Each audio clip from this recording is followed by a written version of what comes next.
Yep, so the Met Gala happened again on Monday. Yeah, that's a little stale right now. You know that show where some outfits have you like, yeah, wow, nice, I like that. And some have you like, nah. I'm not even here to talk about the outfits because I feel that's old Joe. But then I couldn't help but notice that Riri is preggers again. I'm like, it looks like I'm living under a rock to have just found out that Riri is pregnant. But Baba ASAP Rocky, calm down now, Oluwa ASAP. I don't think you need an umbrella from Riri right now. What you need is a raincoat, bro. If you know, you know. Hit us up. We might have the best raincoat that will fit you perfectly. Yeah, also I couldn't help but notice Doechie's LV outfit as well. And I think her outfit needs a hat. And then they need to replace the cigar with maybe Riri's umbrella. And then you have voila, Jiminy Cricket. Anyways, we're here to talk about Nigeria's very own Damson Idris on the red carpet at the Met Gala.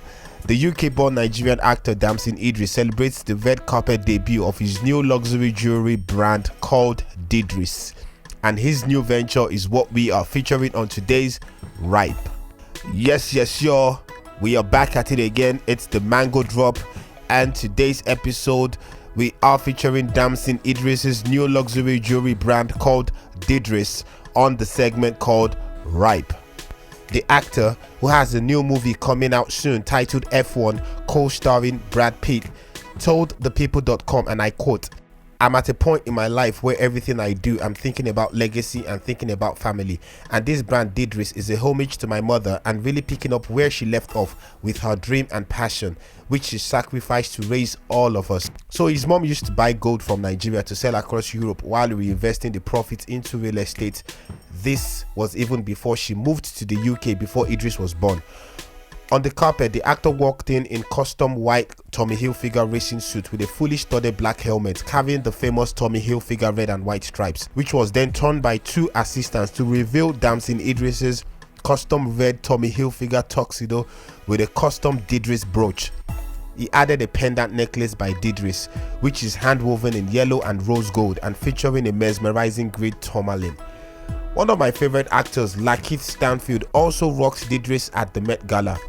You've seen Lakeith in shows like Atlanta, in movies like Get Out, The Judas and the Black Messiah. The actor complemented his white Ferragamo suit with a white yellow beaded necklace which features over 200 diamonds and an emerald, and a thin cuff by Didris which includes diamonds, pink sapphires and emeralds. Damson Idris was rumored to be the next actor to put on the Black Panther suit to replace Chadwick Boseman, rest in power.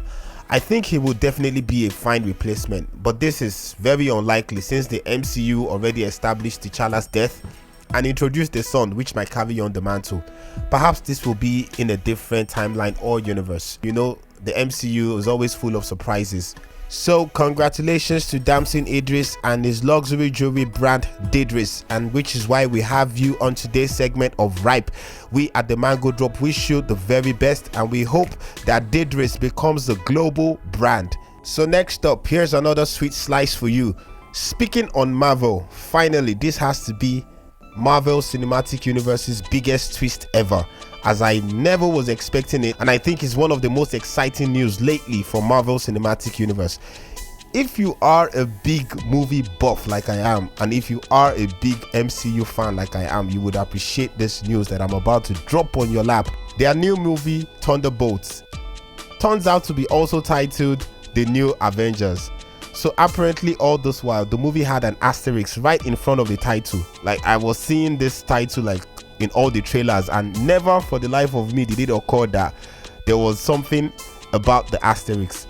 So anyways, the asterisk actually represents the remaining bit of the title, which is The New Avengers. So there you have it. It is actually titled Thunderbolts, The New Avengers. No spoilers, so don't be afraid to continue from this point. So what makes this interesting is a lot of people thought, including myself, thought this movie was just going to be a diversion that leads nowhere. You know, one of them plot lines, an arc that MCU creates that leads us nowhere, or where characters from Thunderbolts end up being reduced to a cameo in a later MCU movie. But it turns out that they have big plans for this movie. Like, I have not seen it yet, but my anticipation has multiplied by 1,000,000 right now. What makes this important is this solidifies the team up of heroes for the next Avenger movies to come. and it is just as vital as the first Captain America movie that was titled The First Avenger. Well, I could remember dozing off for a few minutes in the middle of the first Captain America. Like, I left the cinemas with some mixed feelings, but when the whole first phase of the Avengers came together nicely, and then the second and then the third phase too came together nicely, and then I went back and watched the Captain America again just before Endgame came out, and then I appreciated it better. As a matter of fact, I watched the whole MCU movies chronologically. That's 21 movies. Yep, I binged 21 Marvel movies straight up in 2019 just so I could relive the moments and have a deeper understanding of the plots before the Endgame was released. What makes the Thunderbolts interesting is it is a band of misfits: Yelena Belova, Black Widow's sister, Bucky Barnes, the Winter Soldier, Red Guardian, Ghost and US Agent, assembled by CIA Director Valentina Allegra de Fontaine. Some of these characters mentioned were in the Marvel series. This is why it is important to watch the MCU series, guys. You need to watch Loki, Hawkeye, Falcon and the Winter Soldier, Miss Marvel. Even though I had like mixed feelings about that one, you can skip and you might watch, but definitely you have to skip watching She-Hulk.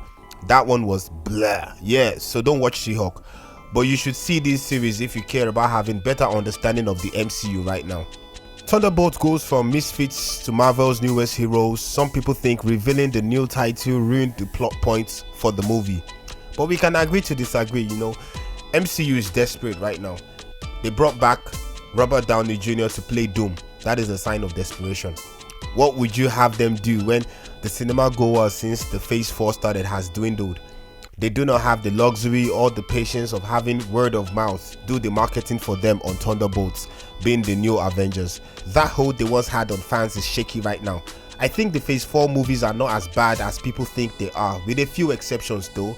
Like, some are just extremely bad, like the last Thor and Ant-Man movies. But the rest of the movies are quite good to me. Like, I enjoyed them. I like the Eternals. Of course, it is not ranked high up there, but for me it is not terrible in my opinion. Seems what we all are suffering from right now is an overabundance of MCU movies and the continuity of the story in a world where our attention span is so fickle right now. But then, if you are a movie lover like I am, are you excited about the new Avengers, aka the Thunderbolts, or is it the Thunderbolts aka the new Avengers? However you want to put it, let us know in the comments. Personally, I cannot wait to see this, and I couldn't be more interested in seeing what happens next with the MCU. And there you have it, guys. That's all for today on the Mango Drop. Give us a thumbs up, comment below, a sub to the channel will be highly appreciated. And we are on TikTok, Facebook and Instagram. It is at the Mango Drop on all these social platforms. See you on the next bit, and we out.